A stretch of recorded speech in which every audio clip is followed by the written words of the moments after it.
Welcome to Indie Kicks. I think this is episode 6. Is that episode 6? Dennis, tell me. It's episode 6. I forgot. 6 sounds good. Jim, you know better than I do, and you're the guest. Oh my God, I'm embarrassed. No, it's fine. Anyway, thank you. Yes, Indie Kicks episode 6, the Comic Binge. Thank you for watching.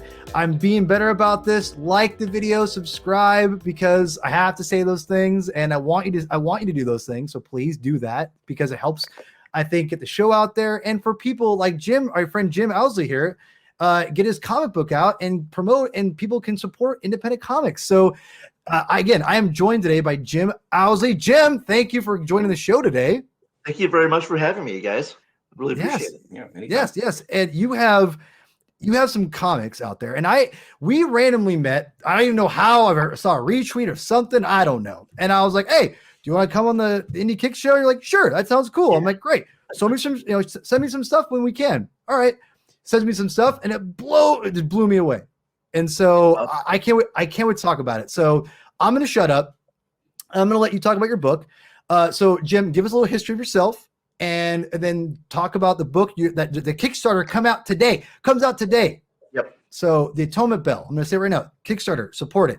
But Jim, tell us about yourself, tell us about the book and some of your previous works, and I'll throw some images up there, and then we'll go from there. So Jim, take it away, my friend. Cool. Well, thanks. My name is Jim Ousley, as you know, everybody said. I started writing comics about 10 years ago, I guess. Before that, I was writing like screenplays.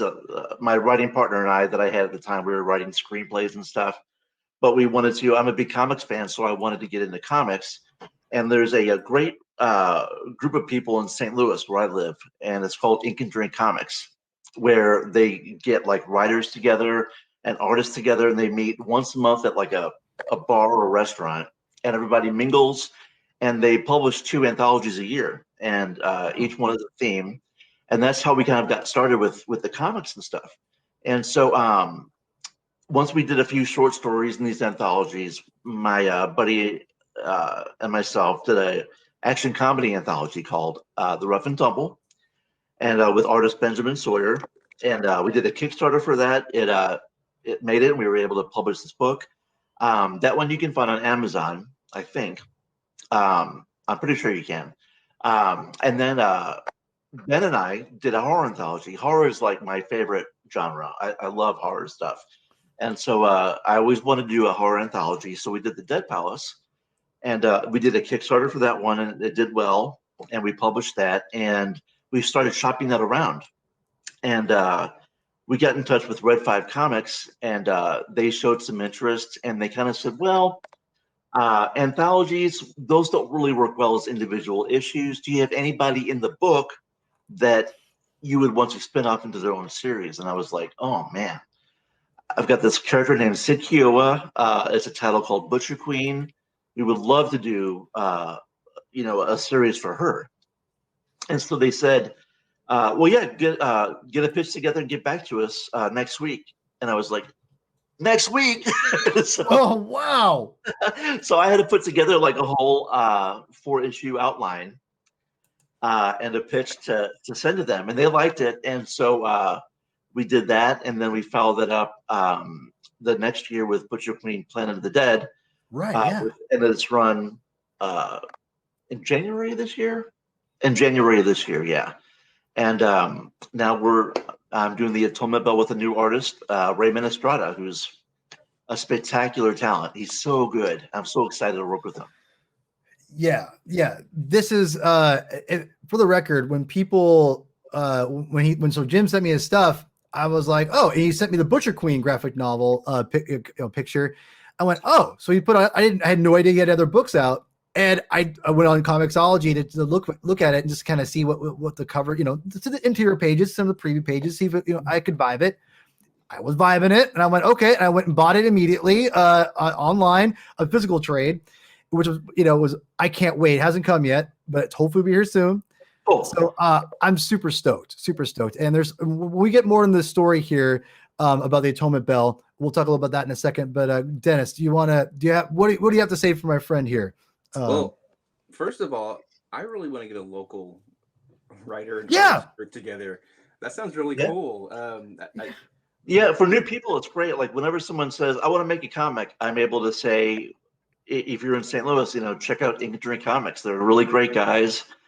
So helpful. In fact, the editor that I use on the Butcher Queen series, both of them, and the Atonement Bell is from Ink and Drink Comics, Jason Green, and he's just a great editor. That's cool. Yeah. That's cool. Finding local talent, just having all these people come together.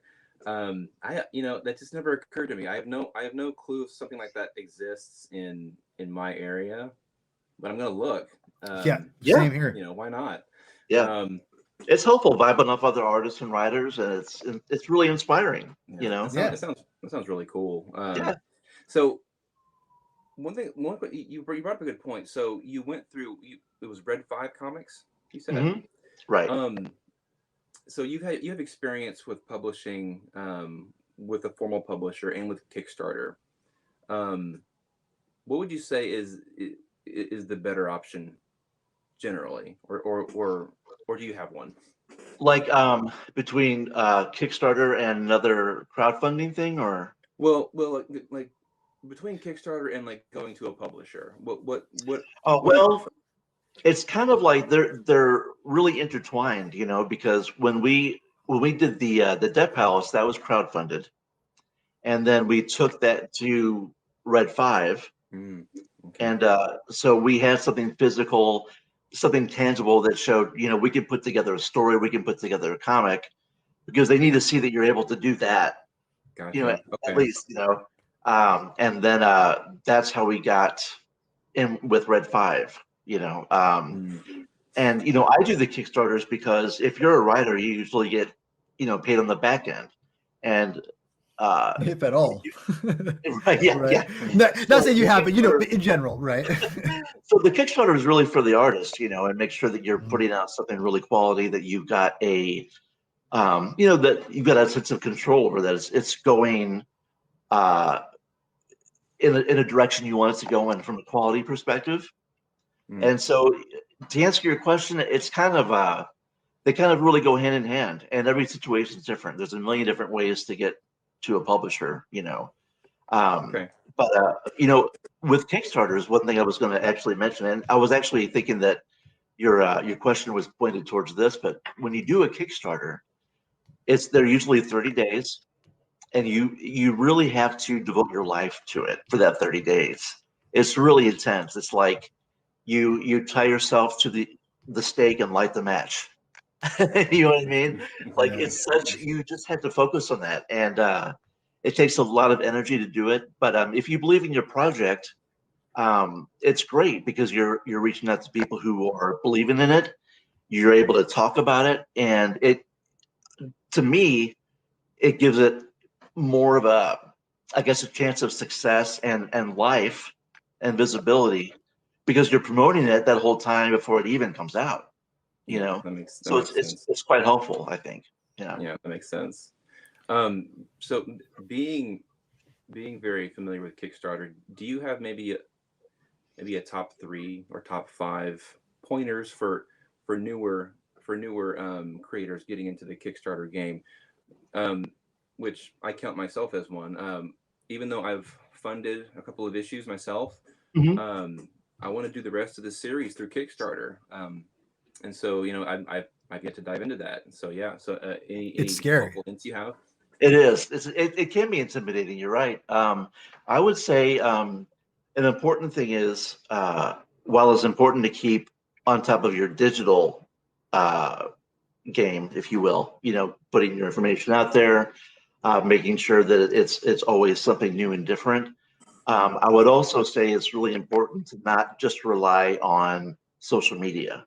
In other words, it's really good. And what's helped me is actually getting out there to a physical, like a comic shop. Like I'm doing a store this weekend for Free Comic Book Day, which is a nice happenstance that it happens during by Kickstarter, But in the past, we've done things at restaurants where we have a table set up and we tell people about the project. And yeah, and actually one time we did this. We did it for I think it was the Dead Palace, but they actually designed menu items based around the stories. Wow. That's cool. So we had actually met with a like a PR person years ago, and she said it's good to get out in the physical world and meet people. You can't just rely on social media. You actually have to go out there and shake hands and engage in conversations about what you're passionate about. Okay. All That's right. dude, that is really quick. I want to interject here. Jim, man, that is brilliant because I've been thinking about Kickstarter ideas, in the future. And it's so crazy because I never even think about like outside, like going, like you said, grassroots, like going to the restaurants, dude. Like I only think about social media. Like that's the most important thing in the world, but you nailed something that I think is so important. Like I always go back to like my punk rock roots, but like, again, they're back in the day, they were promoting themselves through shows by other people, flyers, just going constantly.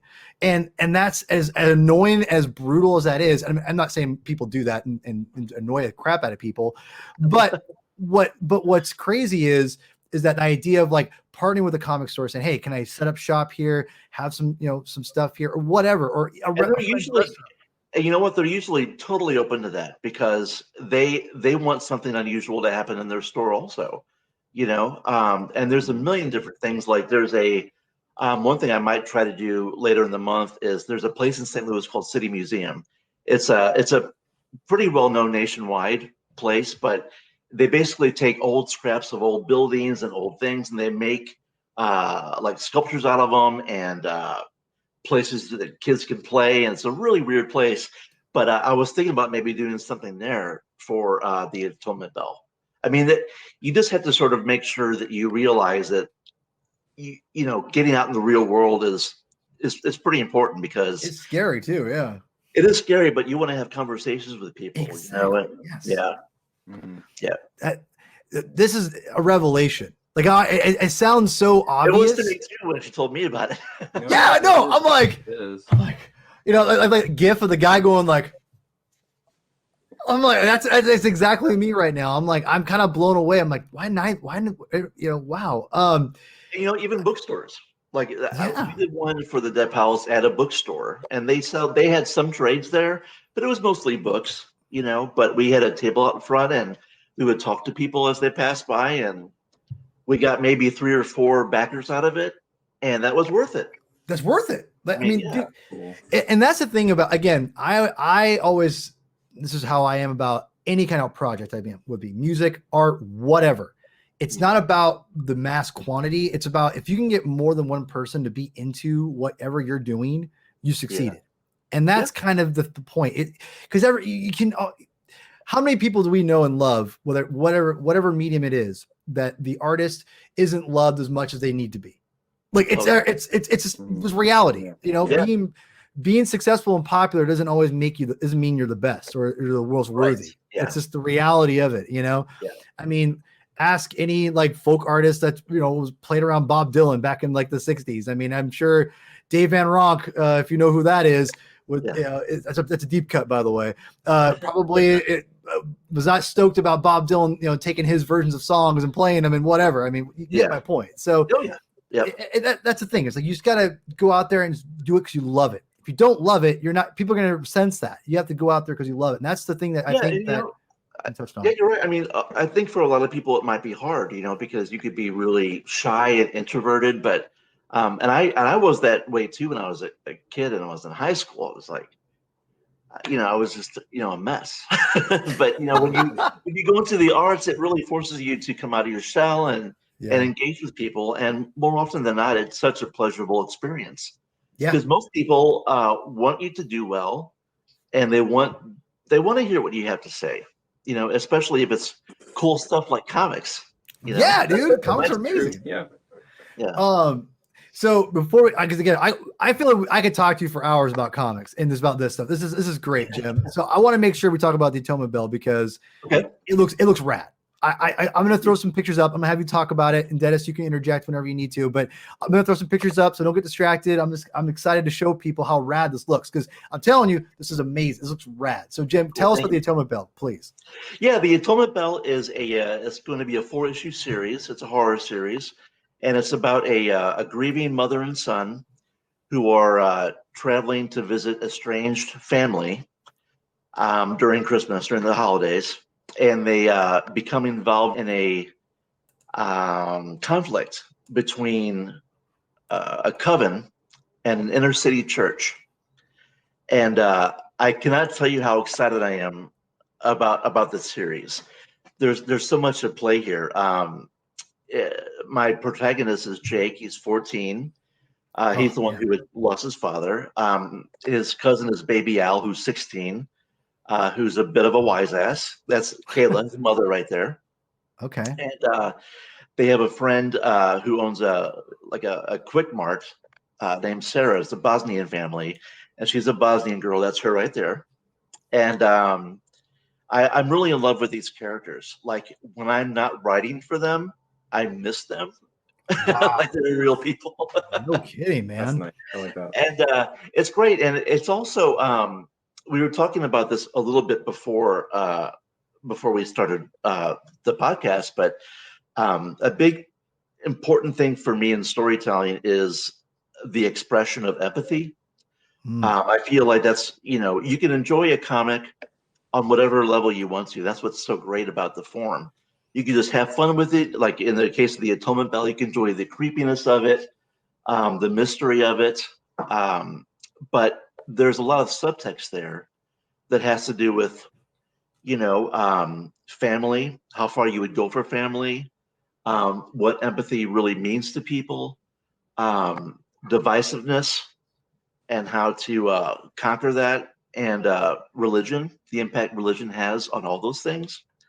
And it's really been a fascinating journey for me to put this together.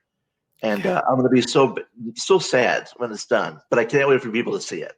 Horror is my favorite genre, and I love it for pushing the buttons and the thrilling aspect of it. But I also think what's so good about it, and like you could look at the films of George Romero and even The Twilight Zone, where they would talk about sociological things and ills in society in a interesting and fun and quite subversive way. And that's kind of my my ultimate goal with the Atonement Bell, where you can enjoy it on one level, but if you're into comics in a way that you read between the lines, you read deeper, there's plenty there, for people to check out. And the artwork from Raymond Estrada is magnificent. The guy is just amazing. He truly is. All right, so I'm gonna fire up. This is something I saw this, and I had to send this to Dennis immediately. So when I asked Jim, like, show me some panels or whatever, right? Like kind of, show me some stuff. That actually, in particular, that was one of his original sketches for Sarah, and he, as part of the Kickstarter that we're doing cards, and that's sort of the Sarah card. But there's also a print that he's doing. I hope I'm pronouncing this right. It's called a Lotera type of print, which is Lotera is a Spanish or Mexican game in a certain format, and it's like a bunch of cards put together, and that's what the print is. But that's the original sketch. So this stuff started just kicking my butt, and then this So you gave me a sample page, like an actual layout page here. I'm gonna, and again, I'm covering myself up because one, I'm ugly, and I want to give Jim the kind of diagnose everything. This is the page I sent to Dennis. I'm like, dude, this is legit. Like, look at this thing, and I just was like, whoa, it blew me away. I was like, whoa. I'm like, I got instantly excited. This is incredible. Like, I love it. Yeah. Folks, I love it. And I actually, got a very, very Sienkiewicz feel from that. Yeah. The first time that I saw that page was the black and white, just the inks, and I got the page and I was like, wow, that's really exciting. The colors, dude. Yeah. I was almost like, I wonder if we should do like a black and white version of this book. But then he sent the colors, and I was like, it was like he colored it too. Last cartoons where the eyeballs go out like this. Wow. That's why, he's actually got a series called The Box coming out with writer Joshua Starnes for Red 5. And Josh actually was the one who showed me some of his artwork. And I was like, oh man, he would be perfect for this horror series that I'm I'm putting together. And once it got in my mind, I was like, okay, now that I love this guy's work, Yeah. I hope he doesn't reject me. So I pitched it to him, and he was like, "Oh yeah, this is great. Let's work together." And yeah, it's going really, really well. Dude. So Jim, he colored this as well. He did. Yeah. Wow. This is impressive. Like this jolted me like this page alone. I have no idea what's going on, but Yeah. it looks good just by itself. And I cannot wait to see the context of what it's there for. I love the 4 panels here. Just like this is just, oh God, the guy knows comics. Guy knows comics. He's so good, and he's got a really, really super unusual coloring style too. And you'll see more of that in like later on in this issue and elsewhere. But there's a couple of instances where, how can I put this without spoiling anything? I won't. I just won't say anything. There you go. Don't spoil it. It's a really wild coloring method that he uses, where he also uses outside materials, let's say, and it's fantastic, and it's really exciting. It's really exciting to work with him. Yeah, this is I cannot wait. I plan on hopefully soon and in a couple maybe tonight at some point just pitching into this Kickstarter. Please support this stuff. This is, the whole point of Indie Kicks is to talk about and praise independent work. I love, and me and Jim were talking about this before. I love mainstream comics. I ain't gonna lie. Like I don't care. They can be. I'm not gonna be pretentious enough to be like I don't like big stream mainstream stuff. Like no, I love it. If it's good, it's good. I don't care what it is. Oh yeah. But people like Jim who are putting in the Lord's work of creating self material. It is important to support them, and it's important to lift them up when they're putting out heart and soul, and it's good. And yeah, you got to support these people, and this looks fantastic. I can't wait. And obviously, again, I want to promote the other stuff too, man. Butcher Queen, dude, this is how cool does this look? I mean, come on. Like, yeah, this. Well, we did the first series that I was Ben and I actually wanted that for one of the covers of the individual issues, and something got mixed up, and that didn't end up happening. But when we talked about the graphic novel collection, it was like, we got to use that shot of Sid on a pile of corpses. Right. I love it. Yeah, Ben Sawyer's. I've worked with him for a long time, and he's fantastic to work with. And cyberpunk is like his wheelhouse, man. And he's so good at it. Yeah, dude, it looks great. Like I said, I have my copy people ready to come in any day now, and I cannot wait to just bust this thing open. I think I told you, I'm not sure if I said on the show, I went on Comixology and I started looking at the pages, and I'm like, you know what, this looks too good. I don't want to just buy it like this digitally, which again, I love digital comics, but I had to buy a physical copy. I got to get out there and I found a copy. Yeah, thank you for doing that, and that means a lot. I mean, that helps us too. I mean, that's with publishers, that's important. That people buy the books and enjoy them. So thank you for doing that. No, absolutely. And like I said, this is great. Dennis, man, what else you got? You got anything else you want to discuss? Well, so going back to the Kickstarter tips and tricks. So how far, I guess, how do I put this? How do you decide what extras to offer? Like with this current one, you're doing cards. Do you have a preference on what your extras are? I try to have extras aside from like the t-shirts and stuff. I try to have extras that are easy to send, that are really cool. You know what I mean? Because it's really easy to get into the trap of having these great ideas, but then it becomes this overwhelming task, So I try to think of things that I like to get when I back a Kickstarter. I love buttons. I love prints. I love t-shirts. So that's kind of the stuff that I mostly stick with. And there's other stuff like cards. Some people like that stuff, and I try to get things too that If we do a convention, I can take some things to a convention and people can, enjoy those things too. Okay. We're doing like a tote bag for the Atonement Bell also for one of the levels. And that came from me at conventions and people not having anything to carry their stuff in. That's a good Brilliant. idea. That's a good idea. So- Brilliant. So that's where that came from. And so just things that aren't just things that people will throw away, but things that are quality and look cool and that they can enjoy, because that's what it's all about, giving people things to make them happy. Yeah, it's cool. Yeah, very very practical though. Yeah, things you can send easily. I like that. It was a hard lesson for me to learn. I can tell you that. Man, I like seriously. You're like just your wisdom is just oozing out of you, and I'm not saying that in a derogatory way at all. It's all stuff that I learned and other people help me with.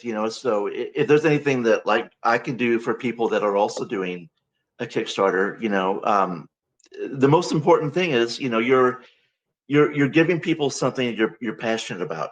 It's a story that you want to tell, and people love hearing a story.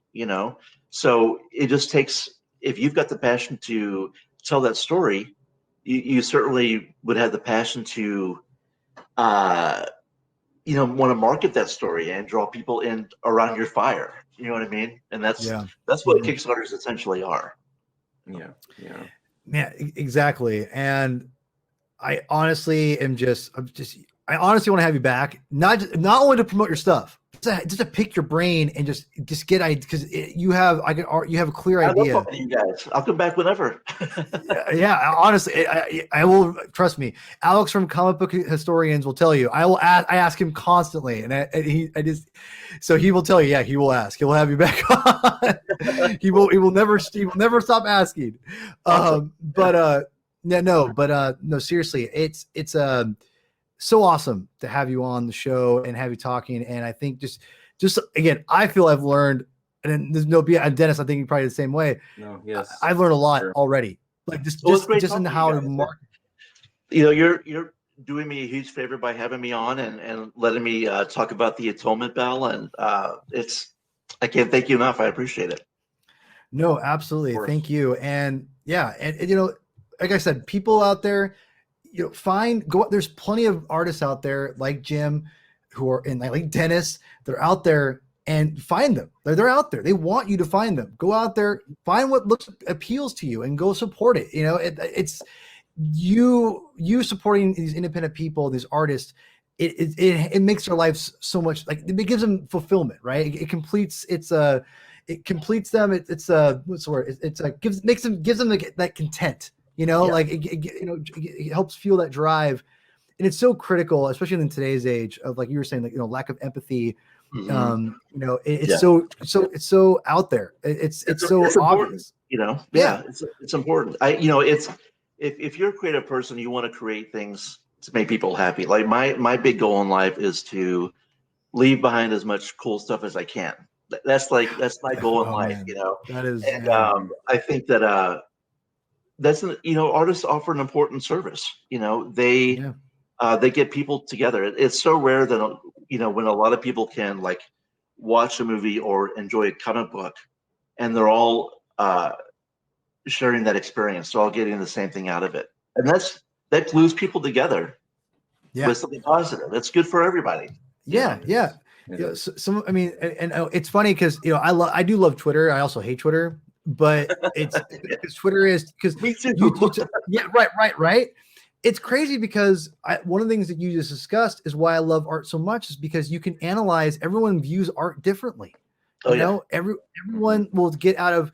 You could watch, listen to one song and someone be like, I don't get anything out of it. And I could be like, man, it totally takes me back to this, and I think the character of the song is saying this, and there's no right or wrong answer. It's about your interpretation of it. And that's the beauty, and having that conversation of disagreeing, but also listening to the other person. Obviously, Twitter's blown that completely out of the sky and has made it a different thing. But the thing. real fun stuff is like when you're at a comic shop or you're at a convention and you're having those very conversations, not on Twitter, but in person.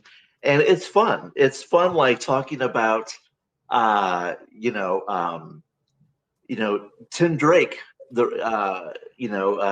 his coming out, Right, or you know what I mean, or which Batman do you like the best, or who do you prefer? Which Peter Parker or Batgirl? Miles Morales? You know what I mean? Yeah, Yeah, yeah. right, All right, those right. conversations, it's fun. It's fun, and even if you disagree, that in a lot of ways, that's what makes it fun and makes the Yeah. conversation crackle. Right. If everyone agreed on the same thing, life would be boring.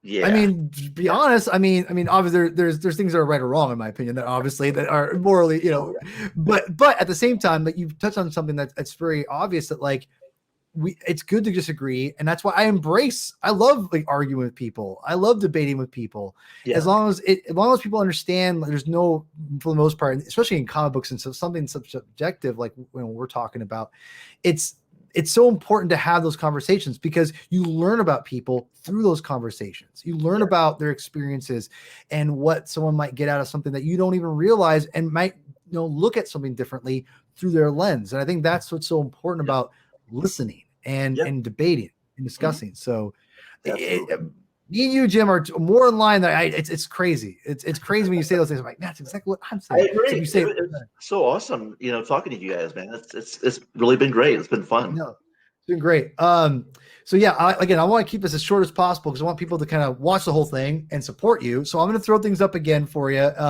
Again, the Atonement Bell starts today. Go support it on Kickstarter. Go find it. I'm going to be supporting it. I can't wait. And you said that's going to be on. Is Red 5 Comics going to publish it as well if it gets funded? Is that right? Yes. Yeah, that's the plan. Mm-hmm. That's so rad, dude. Oh, nice. And how many issues is it supposed to be slated for right now? It's a 4-issue series. 4 issues. Okay. Yeah. All right. And most of the things that Red 5 does are 4-issue series. And really? Okay. Yep. And I really enjoy that, actually. And this story is it's a perfect fit for 4 issues. I'm happy with that. If I may ask, how many pages per issue? Well, that's a good question. Well, usually it's average comic book 22, right? 22 pages. 22, right. Yeah. The first issue of the Atonement Bell is going to be 26 pages. Okay. And that was really kind of out of necessity. And that just means a couple less publisher ads in there for other books, I guess. But it's going to vary for the Atonement Bell, I think. I'm just sort of, right now, I'm taking the approach of what does this issue need? If it needs a couple more pages to let it breathe, why not? Okay. Right on. Yeah. Bro, that's awesome. Dennis, you want to end with anything, my friend? No, I am going to support Atonement Bell. You sold me on Butcher Queen. I want to go find my copy tonight. Do it. So yeah, rock on, man. Awesome. Thanks, guys. I'm into it. Yeah. Cool. Yeah. Thank you very much. And Jim, obviously, where can people find? Again, in the notes, I'm going to have all the stuff, all the links for everything. So we'll get you covered there. Don't worry, people. But as far as just Twitter, just right now, where can people find you if they want to conversate with you and talk to you about comics and whatnot? Yeah, I'm on Twitter at Jim Ousley, and Butcher Queen is on. It's Butcher Q Comic on Twitter. And the Atonement Bell is at Atonement Bell. So Yes. Yeah, any of those places. And I'm on Instagram as radio_Jimbo. Nice. I don't know why. Love it. I love it. That's awesome. And if you All want right. I forgot. I'm sorry. And if Okay. you asked about the books too, the Butcher Queen series, the trade collection, the first series and second series, you can get those at red5comics.com in their web store if you want to pick those up. Cool. Right on. Dennis, where can people find you and support your comics at? All right. I am mostly on Twitter at October Comics. I just created on Twitter. Just created an Instagram, October_comics. I use that mostly to post just art and just doodles. Cool. But I am currently lettering issue number 2 of Great Detective. So be on the lookout for updates coming soon. Awesome. That's awesome. And again, Dennis has been missing for a little bit, but he's back on today. Thank you, Dennis. I'm glad he's back. He's back. Again, I just want to get, people out there to get, support themselves. So, and then it's been fun to bring on my little journey of independent comic books. And, again, everyone, thank you for listening and watching. And if you hit like and you leave a comment and subscribe and all that stuff, super appreciate you all. Seriously. You can find the Comic Binge on Twitter, and it's at Binge Comic. The Instagram is the bin, I think _Comic Binge, and then I have a TikTok. I'm slowly putting some videos out on there. Find that that's just the Comic Binge. But yeah, follow all those things. All links and all names will be in the notes there. But again, Jim, thank you so much for coming on, and thank you for having me, guys. Show. Seriously, and yes, it's awesome. And as always, read more comics.